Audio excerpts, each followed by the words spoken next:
대통령께서 어제 이제 귀국을 하셨는데 뭐 3월 1일에 이제 출국을 해서요. 어제니까 이제 4일에 귀국을 하신 거죠.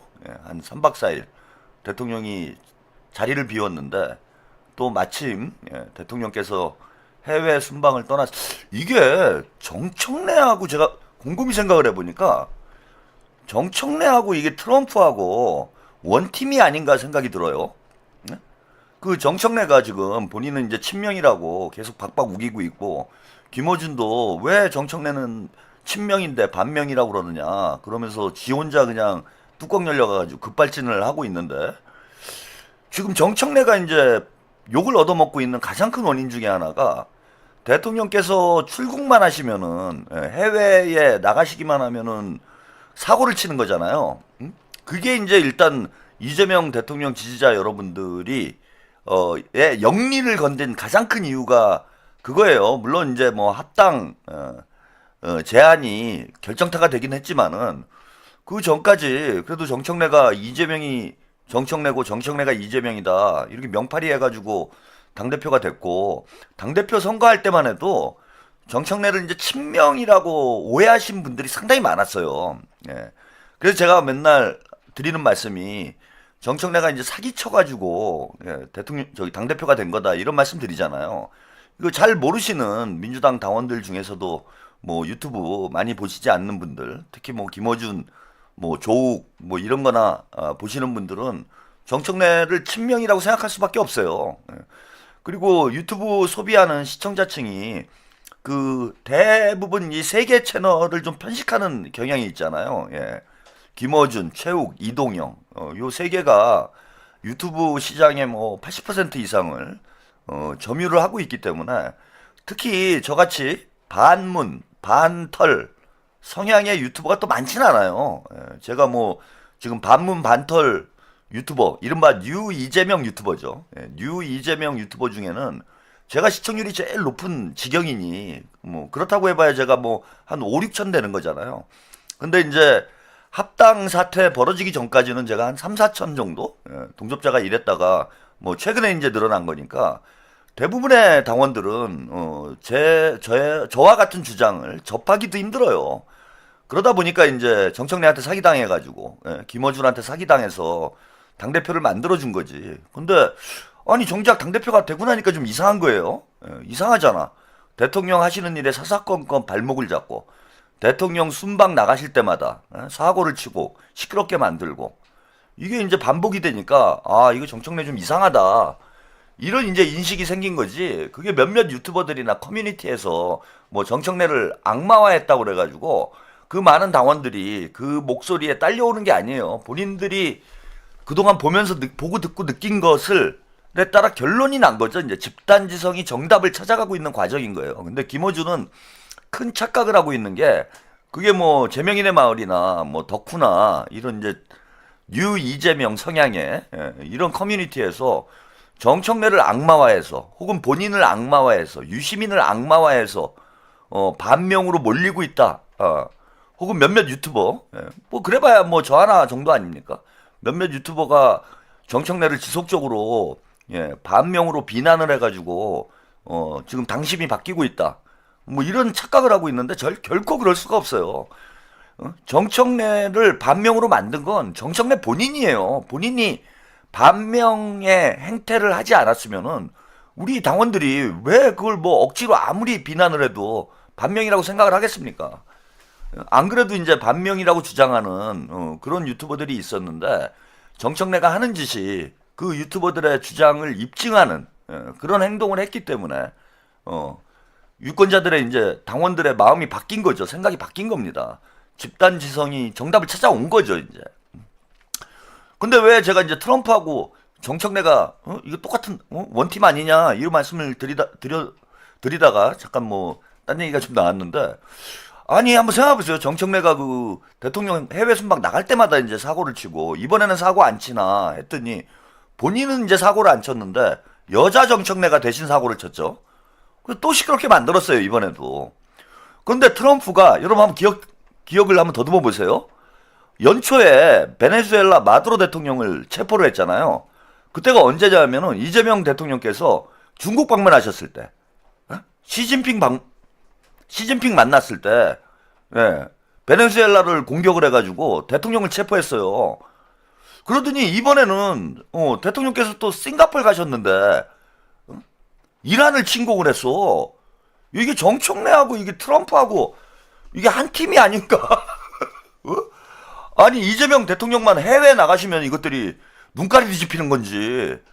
아니 지금 뭐 우연일 수도 있겠지만 두 번 다 그렇잖아요 지금.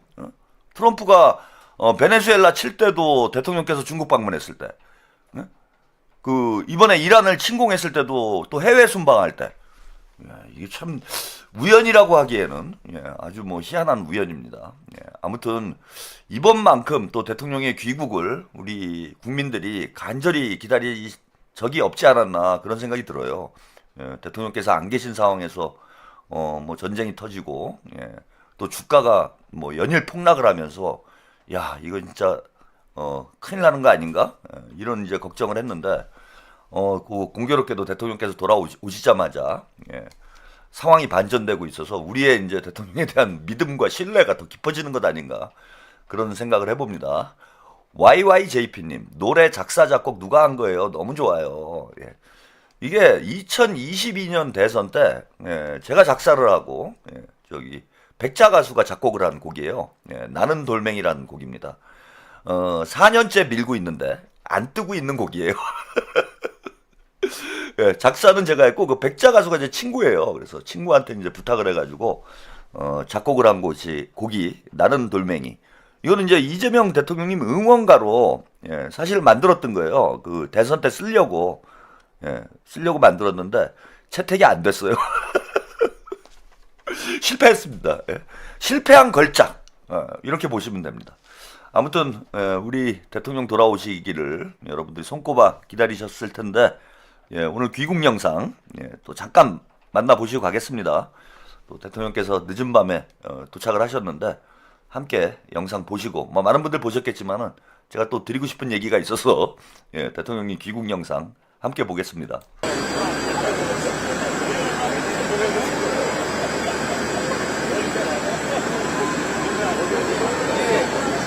들고 가셔야 뭐야?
네, 대통령님 귀국 영상을 함께 보셨습니다. 야 됐냐? 야 김어준 됐어 이제? 정청래 악수하는 영상 나왔습니다. 김어준 이제 만족해? 야 김어준의 파워와 영향력이 뭐 대단합니다. 김어준이 한마디 하니까 다 설설 기네요. 그래서 정청래 악수하는 장면을 이번에는 KTV가 절대 삭제하지 않고 꼭 넣습니다. 그리고 카메라를 2대를 쓰고 있다고 이야기를 했는데 한 대만 썼어요. 혹시나 잘릴까봐. 혹시 잘릴까봐 또 잘못해가지고 정청래 악수하는 장면 만약에 이번에 또 잘리면은 큰일 나지 않습니까? 또 털레반들이 그냥 지금 다 침공을 해가지고 KTV가 문 닫아야 될 그런 상황이 될 수 있기 때문에 이번에는 상당히 아마 그 KTV 관계자들이 상당히 그 심혈을 기울인 것 같아요. 이 절대 이번에는 우리가 절대 우리 정청래 당대표님의 악수 장면을 놓치면 안 된다. 우린 다 죽는다. 우리 사운을 걸고 악수 장면은 지키자. 그래가지고 저게 이제 카메라 보통 2대 가지고 이제 교차해가지고 무편집 영상을 만드는데 이번에는 한 대 가지고 멀리서 혹시나 잘릴까봐 멀리서 야 진짜 야 대통령 위에 정청래 있는 거죠. 예? 대통령보다 더 소중한 정청래 악수. 대통령 김민석 총리보다 더 무서운 김어준이 된 거예요. 예, 나래님 오늘 더 투자했어요. 네, 앞으로 잘 풀리시기 바랍니다. 참 이게 뭐 하는 꼴입니까? 예? 이 말씀 드리고 싶어서 제가 저 귀국 영상을 잠깐 보여드린 거예요. 다 보셨겠지만은 야 됐냐 김어준? 이제 됐어?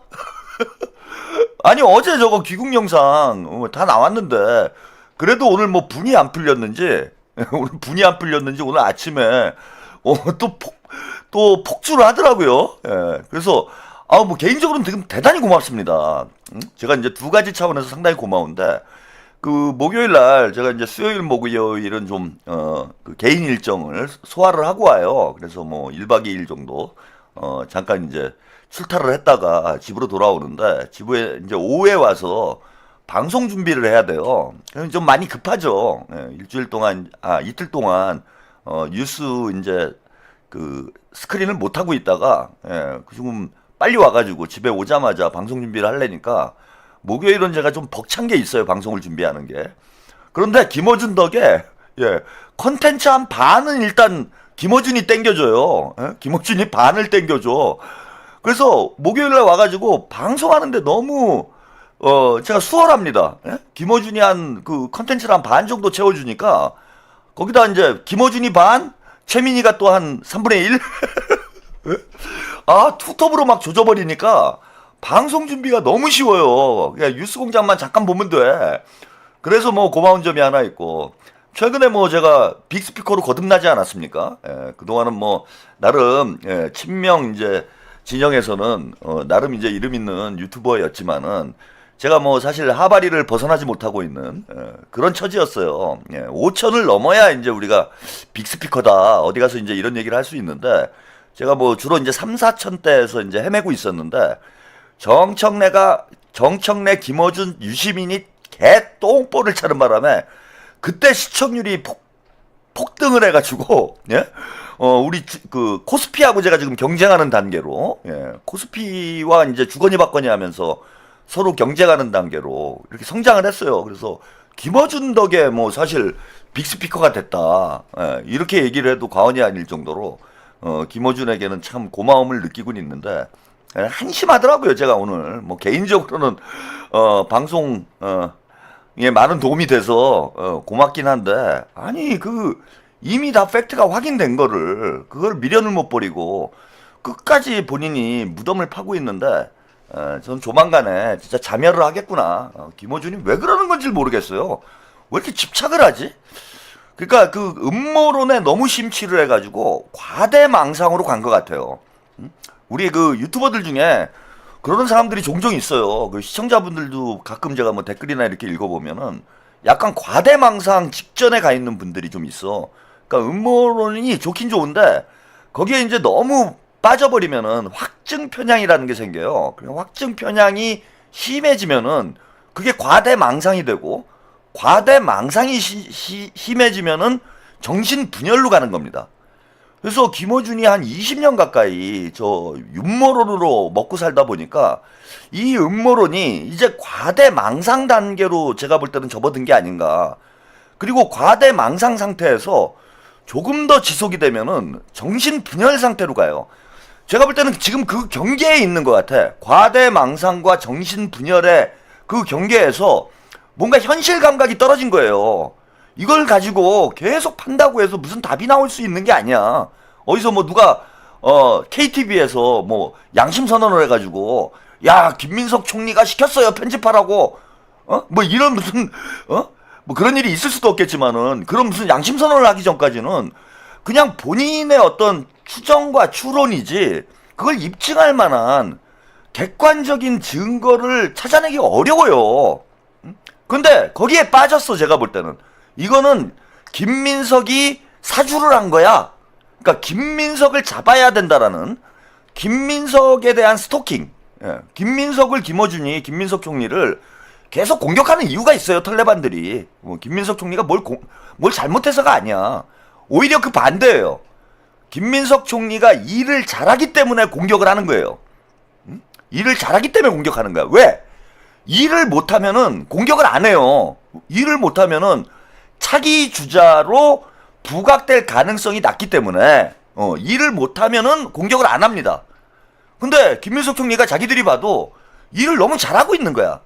뭐 정청래 조국하고는 뭐 비교조차 안 되잖아요. 그리고 지금 민주당에서 독보적이에요. 김민석 총리의 입지가 현재 이제 독보적인 상황이 되다 보니까 얘네들은 어떻게건 조국을 지금 대통령 만들어 보고 싶은 이것도 과대망상이고 정신분열 직전에 저는 발상이라고 보는데 아무튼 김어준의 눈에는 조국이 대한민국 최고의 정치인이야. 대한민국에서 우리는 이해가 안 되죠. 근데 과대망상에 빠지면 그래요. 그러니까 예컨대 돈키호테가 과대망상이잖아요. 정신분열 직전의 과대망상이 이제 돈키호테예요. 그러니까 막 풍차가 막 괴물로 보이잖아. 풍차가 당나귀가 막 말로 보이고 산초가 뭐 막 그 뭐냐 시동으로 보이고 그 돈키호테라는 소설 전체의 내용은 정신분석 쪽으로 보면은 어느 정신병자의 뭐 그 일대기? 왜? 정신병자의 일대기인 거예요. 망상증인 거야 그거는. 예, 좋아님 매볼쇼에 똥검사 출연한다는 거 이건 뭔가요? 시간 나면 해설. 그러면 나중에 시간 나면 할게요. 예, 그것도 상당히 많아. 나오면 할게. 나오면. 근데 김어준의 그러니까 돈키호테의 눈에 그 풍차가 괴물로 보이는 것처럼 지금 김어준의 눈에는 조국이 대통령으로 보이는 거예요. 우리가 보면 아주 기가 막히지. 근데 정신 과대망상이라는 게 이런 거잖아요. 정상적인 사람이 보면 도대체 이해할 수 없는 어떤 망상에 사로잡혀 있는 사람들을 우리가 과대망상, 뭐 정신분열이라고 얘기를 하는 거잖아. 그러니까 우리가 볼 때 조국은 풍차야. 우리가 볼 땐 풍차예요. 그러니까 정상적인 사람이 보면은 풍차인 거야, 조국은. 그런데 김어준이 보면은 혹은 털레반들이 보면은 그게 괴물로 보이는 거예요. 그러니까 막 달려가는 거야, 조국. 야, 조국 대통령 씨발 막 달리는 거야. 당나귀 타고 지금 김어준이 당나귀 탄 거야. 당나귀 막 타고 야 가자 조국 대통령 달려라. 세르반테스는 작가고 그 말 이름이 뭐죠? 말 이름 까먹었네. 아무튼 그거야. 지금 당나귀 타고 씨발 풍차로 존나게 달려가는 거예요. 조국은 대통령이다 이씨. 그러니까 어떻게 보이느냐? 자, 김민석이 악당으로 보이는 거야. 그죠? 김어준의 눈에는 조국이라는 훌륭한 정치인을 대선 주자를 죽이려고 하는 김민석은 악당으로 보이고 있는 거예요 지금. 걔네들 눈에는 로신한테 로신한테구나. 달려라 로신한테. 조국이 대통령이다 이씨. 이거야 지금. 그러니까 김민석은 괴물로 보이는 거예요. 그래서 김민석이 무슨 짓을 하건 무슨 일을 하건 그건 다 대권병으로 보이는 거예요. 김어준이 볼 때는 대권병으로 보이는 거야. 그러니까 다 대선 행보로 보이는 거예요. 김민석 총리가 새만금을 가도 대선 행보. 오늘도 공항에 나간 거 정청래가 나가서 대통령하고 악수하면 그건 뭐 그냥 그럴 수 있는 거다 그러는데 오늘 왜 김민석이 왜 나왔지? 총리는 잘 안 나오는데? 야 저거 정청래 뭐 악수 패싱 얘기가 나오니까 김민석이 먼저 대통령하고 악수를 해가지고 눈도장을 찍기 위해서 김민석 총리가 오늘 일부러 나갔다. 원래 총리는 잘 안 나간다. 내일 방송에 뭐 그런 걸 할런지 모르겠는데 그렇게 보이는 거예요. 그러니까 KTV 문제도 정상적인 사람이 보면 그냥 제가 우스갯소리로 시작을 한 일이잖아 이게. 우스갯소리로 김민석 정청래 갈굴라고 야 뭐 KTV에서 잘랐네 편집했네 쌤통이다 이러고 약 올린 거잖아 제가. 그러니까 저는 약을 농담을 했는데 김어준한테는 그게 사실로 보이는 거예요. 풍차가 괴물로 보이는 것처럼 돈키호테한테 김어준한테는 저의 농담이 사실로 보이고 어떤 망상에 빠져 있는 거냐면은 김민석 총리가 정청래를 악마화하기 위해서 KTV에 사주를 했다라는 음모론에 빠진 거예요. 지금 털레반들은 그러고 있어요. 우리가 볼 땐 말도 안 되는 망상인데 털레반 애들 모여가지고 진지하게 그런 얘기를 하고 있어. 김민석 총리가 야 정청래를 제끼기 위해서 혹은 그 조국을 제끼기 위해서 KTV에 사주를 해가지고 KTV에서 편집을 했다. 이 지금 음모론에 본인 스스로 빠져 있는 거야. 그래서 음모론을 그동안 너무 오랫동안 심취해 있다가 제가 볼 때는 과대망상으로 가고 있어요. 그리고 김어준의 과대망상은 저는 뭐 이런 얘기를 해도 될런지 모르겠는데 뭐 증거가 안 나왔으니까 이제는 이런 얘기 해도 될 것 같아요. 계엄 때부터 저는 과대망상에 빠져 있었다고 봐. 본인이 무슨 특별한 지위에 있고 특별한 위치에 있고 그래서 아니 이재명 대통령도 국회로 달려가고 진짜 대한민국을 이끌어가는 야당을 이끌어가는 핵심 인사들이 목숨 걸고 국회로 달려가는데 김어준은 도망을 갔잖아요. 도망을 간 이유는 뭐냐면 그것도 저는 과대망상이라고 봐요. 본인이 특별한 위치에 있는 거야. 대한민국 민주당에서 가장 그 영향력 있고 힘 있는 인물인 거예요. 그래서 윤석열과 계엄 세력들이 나를 죽이려고 지금 막 달려오고 있는 거야. 그 과대망상이지 그것도. 자 오늘도 보세요. 지금 김민석 총리에 대해서 오늘도 또 언급을 했는데 그 KTV와 관련된 얘기는 후반부에 제가 디테일하게 또 준비가 돼 있으니까 그때 좀 말씀을 좀 드리고요. 요 문제는 이제 김민석 총리와 관련된 부분만 먼저 언급을 하겠습니다. 자, 오늘 김어준 총리실과 또 신경전. 대책회의 없다 비판에 사실과 달라. 자, 이게 무슨 얘기냐면은 오늘 뭐 주식 얘기하다가 김어준 그 겸손은 힘들다 해서 주식 얘기를 하다가 이런 얘기를 합니다. 김어준이 대통령이 순방 중이다. 이런 상황에서 기민하게 대응하는 국무회의도 없다. 그 회의를 통해 안심할 수 있는 기회도 없다 보니 그런 리더의 부재가 불안감을 더 증폭시켰을 것이다. 아빠 없는 자식 같은 느낌 있잖아. 말하자면 빈집털이. 국무회의 안 했습니까, 여러분? 아니, 국무회의 한 거 온 국민이 다 알고 있고, 그 이재명 대통령님이, 저는 김어준은 이쯤 되면 이걸 몰랐을까요? 모르고 이런 말을 했을까?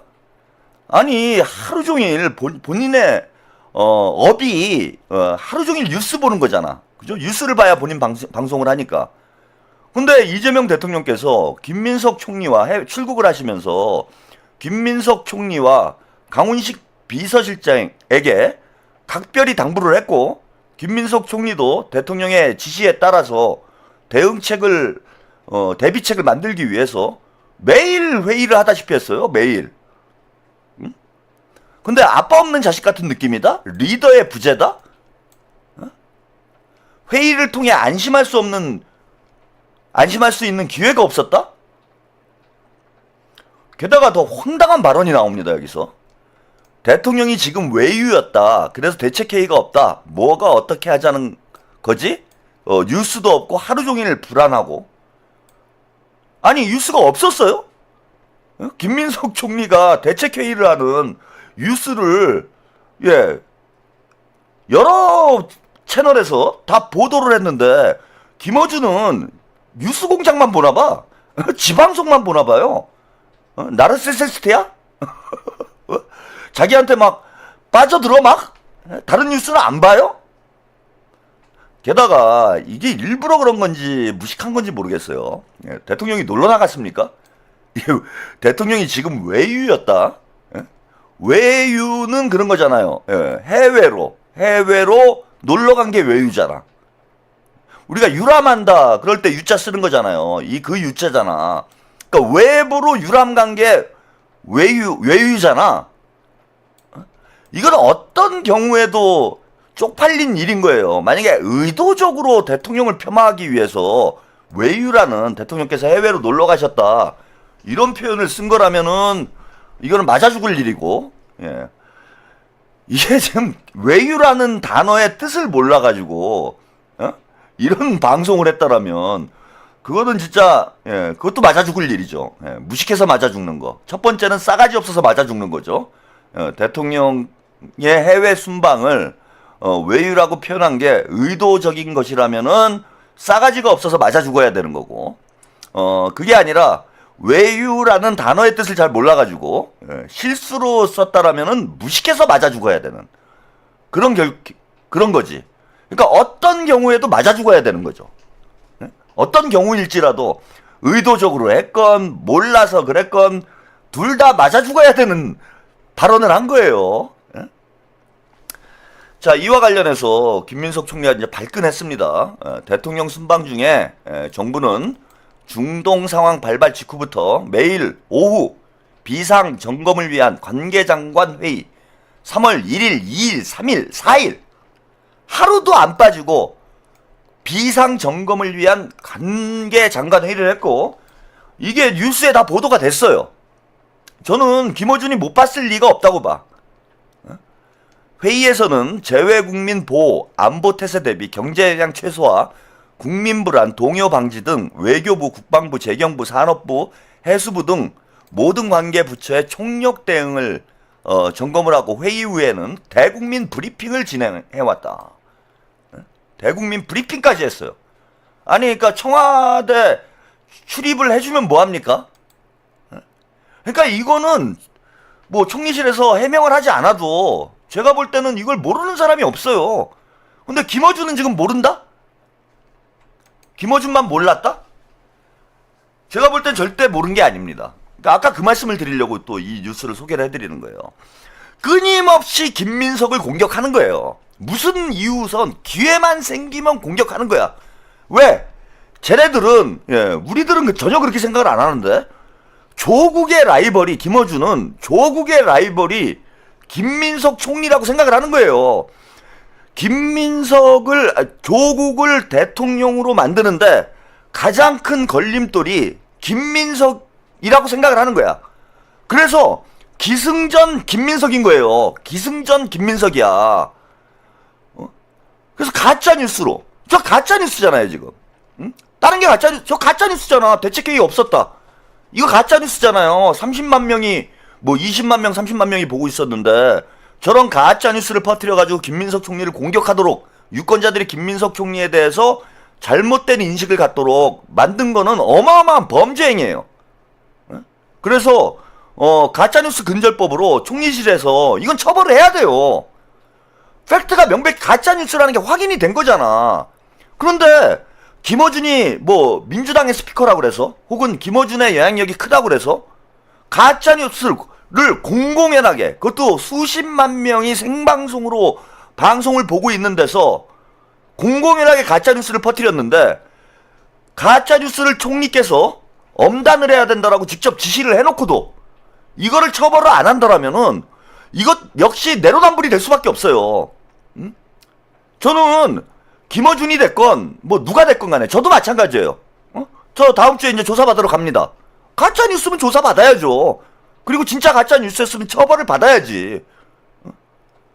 똑같이 법 앞에는 모두가 평등해야 되는 겁니다. 그래서 저는 김민석 총리가 이거 뭐 김어준은 괜히 건드렸다가 뭐 시끄러워지지 않을까? 이런 생각 하시면 안 된다고 생각해요. 그거는 정치공학이에요. 그래서는 그런 정치공학적 접근법으로는 큰 정치 못합니다. 원리 원칙대로 해야 돼요. 공학적 고려보다는 가짜뉴스 근절법이, 자, 김어준을 만약에 총리실에서 고발해서 김어준의 가짜뉴스가 처벌을 받으면, 자, 이제 보수 유튜버들 할 말이 없잖아요. 보수 유튜버들이 가짜뉴스로 처벌을 받아도 할 말이 없는 거야. 김어준도 처벌했는데 니들 처벌하는 게 뭐가 문제야? 공정한 게 되지 않습니까? 이렇게 되면 공정한, 법 앞에 평등한 상황이 벌어지잖아. 자, 이렇게 되면은 모두들 가짜 뉴스를 조심하게 된다는 거예요. 그래서 가짜 뉴스가 근절되는 거야. 그래서 총리실에서 해명을 한 바와 같이 이거는 명백한 가짜 뉴스로 확인이 된 거기 때문에 엄격하게 저는 법대로 해야 된다. 예. 김어준이 아니라 뭐 누굽니까? 최욱이도 마찬가지예요. 조욱이 너 큰일 났어. 형이 들은 얘기가 있는데 너 뭐 되겠더라. 너 끝까지 그냥 안 놔둔대. 너 큰일 났어. 너 겁도 많던데. 제가 좀 전에 들은 얘기가 있어요. 근데 조욱이 좋댔어요, 지금. 제가 얘기를 들어보니까, 야, 이거, 심각한데, 이거? 예? 김어준, 조욱이 둘이 손잡고, 야, 이거 쇠고랑 차게 생겼는데? 끝까지 간다는데? 야, 이거 어떡하냐? 조욱이? 건들 사람들 건드려야지. 왜 엄한 사람들을 지들끼리, 과대망상에 빠져가지고, 공격을 하냐고.